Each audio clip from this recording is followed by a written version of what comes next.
In this section, I want to introduce the idea of conditional statements. Now, conditional statements are a bedrock of mathematics, and that's why we're learning them. And a lot of properties or results that we get will be expressed in these conditional or if-then statements. And so the way it works is it's if some statement P, then some statement Q. And I have this example down here. If you get 100 in the course, then I will give you $2. That is an example of a conditional statement. Now the P here, we usually call it the if part, but you might see names like condition, or in philosophy especially, you'll see the word antecedent to describe the if part. The then part can be described as the conclusion or the consequent as well. And just for notation reasons, sometimes we don't write if P then Q. If we want to kind of write it using logical symbols, we'll usually use this arrow in between them. And we say P implies Q. So this arrow you could read as implies. And that's just another way of saying if P then Q. So let's look at this example. If you get 100 in the course, then I will give you $2. Well, you could imagine this is a statement. This is either going to be true or false, and we can think of it as a compound statement since it has two parts, a P and a Q, when we put them together with this arrow. We just have to think what should be the truth table for this P implies Q, or if P then Q. So let's list all the possibilities for P and Q in terms of truth values, and then we'll talk about what makes sense for the implication over the conditional statement P implies Q. Well, you could either get 100 in the course and get $2 from me, get 100 in the course, not get $2 from me, not get 100 in the course, but still get $2, or not get 100 in the course and still not get $2 from me. So, let's think about this for a second. So, when would you say I'm lying to you by this statement? If you get 100 in the course, then I will give you $2. Well, if you get 100 in the course and I give you $2, I'm obviously not lying. I am telling the truth. So this is a true conditional statement. If you get 100 in the course and then I'm like, no, not going to give you $2, well, this conditional statement is a lie. So this is going to be false here. And then we have these situations. We have to be a little bit careful about that. What do we do when the condition isn't met, if you don't get 100 in the course? Well, whether I give you $2 or not, I'm still not lying to you because I'm not telling you what I'm doing if you don't get 100 in the course. So we have to pick a value of true or false for these. So it's just more expedient to call these true, and we call this vacuously true.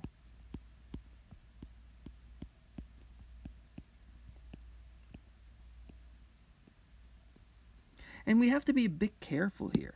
A lot of people read this and they'll think, well, it says if you get 100 in the course, then I'll give you $2. They think it also means if you don't get 100 in the course, then I won't give you $2. But it doesn't mean that. I'm not telling you what I would do if you don't get 100 in the course. I'm only telling you what I do if you do get 100 in the course. So the way to think about these if-then statements or conditional statements is there's one kind of, I like to call this the dreaded row. This is the only time a conditional statement is false, when the if part is true and the then part is false. And so we can say in general,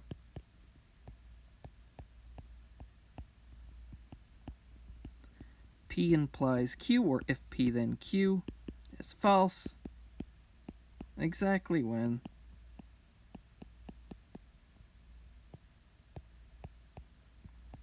P is true, the if part is true, and the then part Q is false. So that's what we mean by a conditional statement. So we're going to explore this a little bit in the next few minutes. I want to make a quick note about how these conditional statements, in some sense, are just universally quantified statements in the sky. So we've already seen them. It's just another way of writing them. So if I have a statement, if P then Q, that's the same thing as saying all P are Q. And a quick example, well, we looked at something like this in a previous video. If you are a cat, then you have paws. If you think about that, that's logically equivalent to saying all cats have paws. Well, if all cats have paws, that means that if there's a cat, it must have paws. Now, we know how to draw the Euler diagram for this. So let's draw the Euler diagram for this universally quantified statement and see how it relates to the if-then statement. So we'll make this part our P and this part our Q, and we'll draw the Euler diagram. We know how to draw Euler diagrams for all statements, so let's go ahead and do it. So we put all of our cats inside of a fence. There's all of our cats inside that fence. And everything that has paws is going to be inside this fence. But since all cats have paws, the cat fence must be inside the paws fence. Now, how does this relate to this if-then statement? Well, you can see there's 3 different areas in our diagram. Inside the cat's fence, which is inside the paws fence, between the cat's fence and the paws fence, and outside of both. So, if an object lives, let's see what happens when an object lives in each of these 3 areas. Well, if an object lives inside of both fences, well, it's a cat, and it has paws. So this is P is true, and Q is true. In the area between the fences, well, they're not cats, but they do have paws. So there's things like dogs or raccoons or whatever. So in here, P is false and Q is true. And outside of these fences, well, neither P or Q is true. So not P is true and not Q is true. Or P is false and Q is false. And let me remind you of that little truth table we did for the implication. Let me write down all possibilities here. We remember P implies Q is only false when the if part is true and the then part is false. And my point is the following. This here, P and Q, that's kind of, we can call this region 1. That relates to the first row there in the table where P is Q and P is true and Q is true. The third row, where P is false and Q is true, relates to the section in between, where you're outside P but you're still inside Q. And row 4 relates to the section where you're outside both fences. And they're the only 3 regions in this diagram. You can see that there's no place where P is true and Q is false. So you can see that dreaded row doesn't appear. So that's how all statements and if-then statements are related. They're basically the same thing. So again, I want to reiterate this important fact, and it's that if-then statements are only false exactly when the if part is true and the then part is false. So we're going to be exploring that in the next little while. A big thing in mathematics is justifying statements, showing why they're true. We call them proofs that do this. And we're basically going to use this idea of the only time an if-then statement is false is when the if part is true and the then part is false. We're going to use that to prove some if-then statements. We'll start off with some easy examples doing even and odd numbers, things like that, and we'll move on to a little more complicated stuff as well. I want to make a quick but important note here, and a lot of students make this mistake, but when you're given an if-then statement, you can't prove that it's true just with some examples. Remember, conditional statements or if-then statements are all statements in disguise, right? So you need to show that something's true for all elements of some sort of set. Well, that means that if you did want to prove it just by doing examples, you would have to do every possible example. But for a lot of groups that we're dealing with, there are either a very large or infinite number of things in that set or in that group. So you can't show it for all things. And just a couple of examples isn't enough. It's usually a good idea if you're just fooling around with an if-then statement just to kind of see what's going on. Do a few examples to get a feel for it. So you can always do that. So you can do a few examples to get a feel for the problem, or let's say the result. But you can't prove it using examples. Examples aren't enough. And let me give you kind of an idea why. Imagine I had the if-then statement. If n is a whole number, then n squared minus n plus 11 is prime.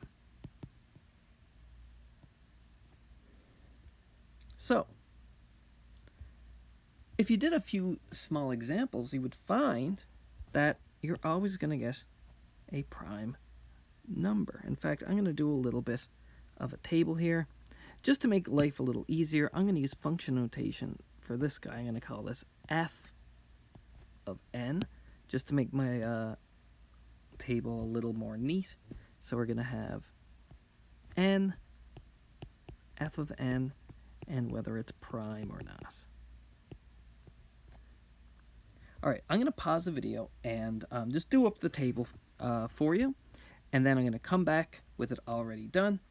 But I'd like you guys to think about, can you imagine a number that you could just plug in here that would make this expression here not prime? Can you think of a whole number?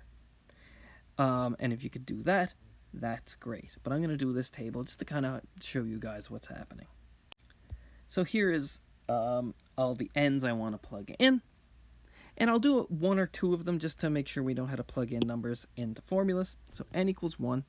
So we're going to have 1 squared minus 1. So that's 1 minus 1 is 0, plus 11 is 11. 11 is prime, so we put a check there. We plug in 2. We get 2 squared is 4. 4 minus 2 is 2. And 2 plus 11 is 13. We put a check. I'm going to complete at least a little more of the table here, and then we'll talk about it. So here are the first 10 numbers we put in. So if you wanted to prove this by example, or you thought you could prove it by example, you would probably give a few examples, and it would probably be small numbers, like 1, 2, 3, 4, 5, whatever. And you'd say, hey, look, I plug in 1, I get 11, that's prime. I plug in 2, I get 13, that's prime. Maybe I plugged in 5, I got 31, that's prime. Or if you were super ambitious, you would do all 10 of these. If you plug in all the numbers from 1 to 10, you get all prime numbers. But let's see what happens with 11. 11 squared is 121, minus 11 plus 11, well, this bit is 0, so we get 11 squared, which is 121, and it's 11 times 11, so it's not prime. So here we indeed have some sort of counterexample to our statement up here. We're going to call this a counterexample.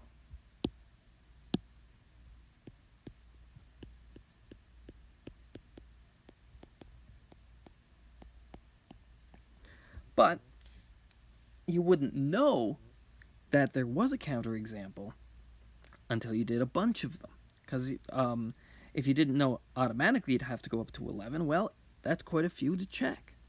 So it's kind of a hard counterexample to spot. Although if you're kind of clever, you could say, well, this already has a factor of 11 because it's 11. So if both of these numbers, n squared and n, have a factor of 11, I could factor that out.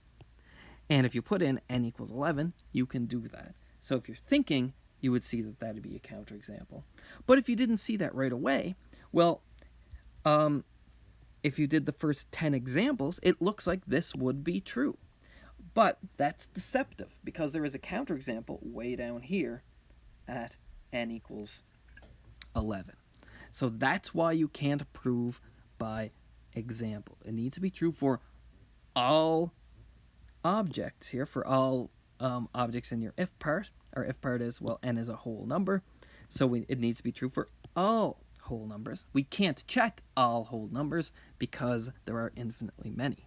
So we need to do, if we want to prove something, we would need to do a general argument.